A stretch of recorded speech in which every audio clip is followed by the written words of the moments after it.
இப்ப பார்த்தா திடீர்னு வீட்டுல தற்கொலை பண்ணிக்கிட்டு செத்து கிடக்குறான். என்னது?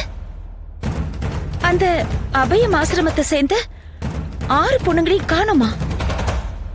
வாட்? அந்த அம்மா இன்சார்ஜ் மோகனாவையும் காணோமா? இந்த ஆள் என்ன பிளான் பண்ணானே தெரியும்.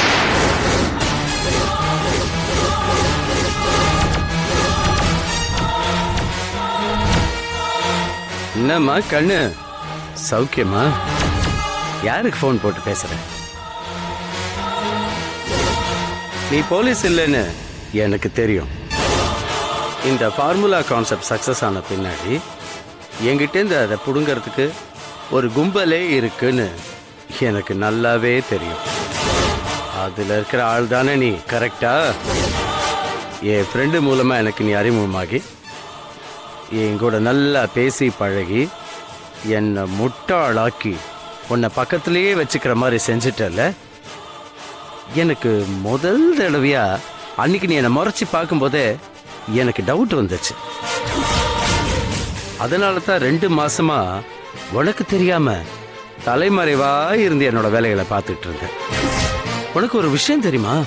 டாக்டர் தமிழ் செல்வத்தோட ஹாஸ்பிட்டல்ல எனக்கு ஒரு நல்ல டாக்டர் கிடைச்சிருக்காங்க. பட் பேட் லக் என்னன்னா, அவங்க காப்பாத்தின பின்னாடி நாங்க ட்ரீட்மெண்ட் கொடுத்தாலும் கூட அந்த அநாத ஆசிரமத்தை பிள்ளைங்கெல்லாம் செத்து போயிடுறாங்க. பரவாயில்ல, கடைசியா எனக்கு நீயும் இருக்கல்ல.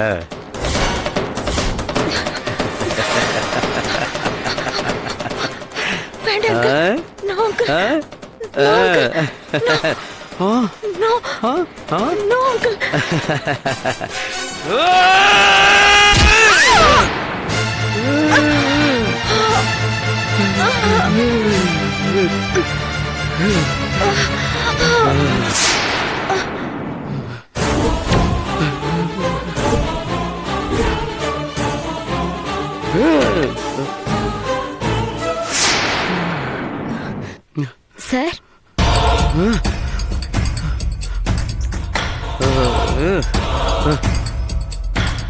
என்னம்மா விஷயம்? காயா பழமா? காய்தா சார்.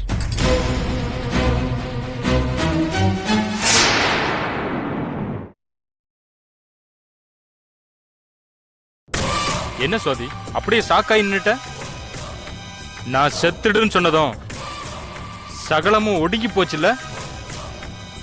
போலீஸ் என்ன அரெஸ்ட் பண்றேன்னு சொன்னதும் எனக்கும் அப்படிதான் இருந்துச்சு.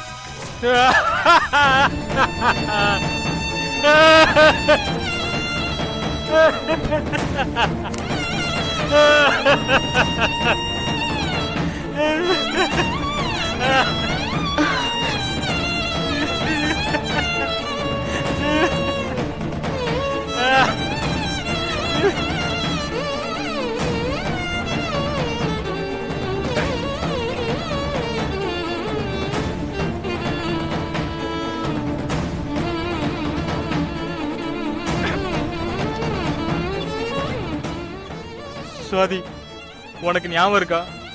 அந்த அபயம் அனாதை விடுதியை சேர்ந்த 6 பெண்களும் எதனால நம்ம ஹாஸ்பிட்டல் அட்மிட் ஆனாங்கன்னு உனக்கு ஞாபகம் இருக்கா? அவங்களுக்கு ஹெப்படைட்டிஸ் பி மஞ்சள் காமாலையோட அறிகுறி இருந்ததுனால நம்ம ஹாஸ்பிட்டல்ல வந்து அட்மிட் ஆனாங்க. உனக்கு தெரியும் தானே? போலீஸ்ல கேட்கும் போது அத பத்தி ஒரு வார்த்தையாவது சொன்னியா? சரி, அதை விடு. அவங்க ஒருத்தர் மாத்தி ஒருத்தர் ஆபரேஷனுக்கு வர வேண்டிய சிச்சுவேஷன் ஏன் வந்தது? எதிர்பாராத விதமா அவங்களுக்கு ஹார்ட் பிளாக் ஏற்பட்டுச்சு சார். அந்த விஷயமும் உனக்கு தெரியும் தானே? அத பத்தி நீ போலீஸ்ல நீயே கிளியர் பண்ணல. ஒவ்வொரு பேஷண்ட்டும் ஆபரேஷன் ஃபெயிலியர் இறந்த விஷயம் முதல்ல யாருக்கு தெரியும்? எனக்கு தான் சார் தெரியும். அப்புறம் நான் கொடுத்த ட்ரீட்மெண்ட்ல தான் ஏதோ தப்பாயிடுச்சுன்னு போலீஸ் சொல்லும் போது நீ ஏன் சுவாதி ஒண்ணுமே பேசாம இருந்த? சார், அது வந்து அந்த 6 பேஷண்ட்டும் ஏதோ தொத்து நோயால போன வருஷம் ஹார்ட் ப்ராப்ளத்துல பாதிக்கப்பட்டாங்க. அவங்கள காப்பாத்த நான் எவ்வளவு சிரத்தை எடுத்தும் ஆபரேஷன் ஃபெயிலியர் ஆகி இறந்துட்டாங்க. ஆனா போலீஸ்ல நான் அவங்கள கொலை பண்ண மாதிரி உன்னை சாட்சியா வச்சு விசாரிக்கும் போது நீ ஏன் சும்மா இருந்த? சார், அவங்க மோனாவை பத்தி மட்டும்தான் சார் என்கிட்ட விசாரிச்சாங்க. இத பத்தி என்கிட்ட கேட்கவே இல்ல. என்ன சுவாதி இப்படி பேசுற? நீ என்ன சொல்லிருக்கணும்? சார், எங்க ஹாஸ்பிட்டல்ல அட்மிட் ஆகுற நோயாளிகளுக்கு நாங்க சின்சியரா ட்ரீட்மெண்ட் கொடுக்கறோம். அதுல 190% நோயாளிகள் குணமாகி டிஸ்சார்ஜ் ஆகுறாங்க. அதுல ஒரு 10% நோயாளிகள் தான் நோயோட தாக்கம் அதிகமாகி சிகிச்சையோட பலன் இல்லாம இறந்து போயிடுறாங்க. அப்படின்னு சொல்லிருக்கணும் தானே? ஏன் சொல்லல? சொல்லு. நான் உனக்கு கடவுள் கிடையாது, சாதாரண மனுஷன் தான். டாக்டருக்கு படிச்சிருக்கேன், கரெக்ட் தானே? அத பொண்ணுங்க சாவு பத்தி போலீஸ் கேட்கும்போது விஷயம் தெரிஞ்ச நீ ஏன் மறுத்து பேசல?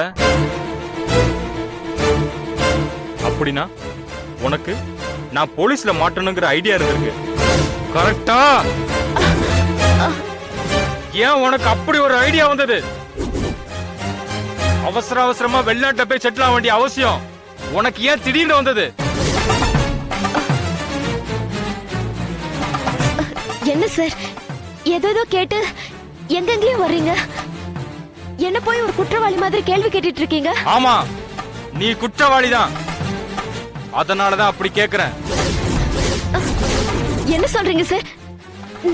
நான் குற்றவாளியா? ஆமா, கூட பழகின பொண்ணையே அடிச்சு இழுத்துட்டு போய் ரூமுக்குள்ள அடைச்சு வச்சிருக்கியே, அத குற்றம்னு சொல்லாம வேற என்ன சொல்லுவாங்க?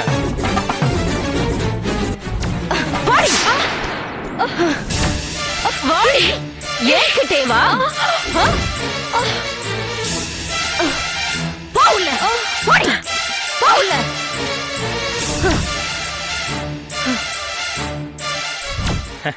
உண்மையை நீ சொல்லிதான் ஆகணும்.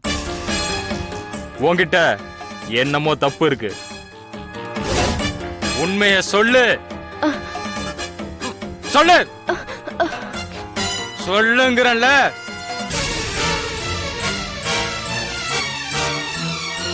சொல்லு.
Yeah, we don't want to do anything to scare your children. That's the last thing we want to do.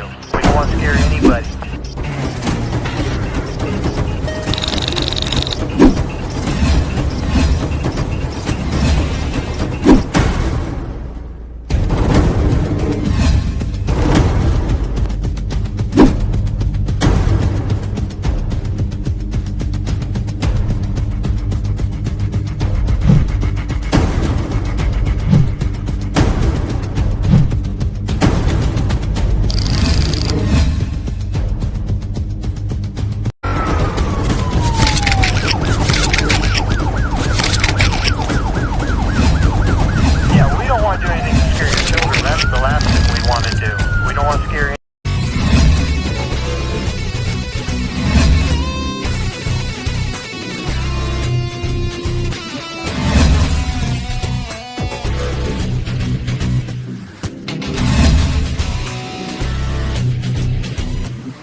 If you enjoyed this video, kindly like, share, comment, and for further our interesting videos, subscribe our channel below.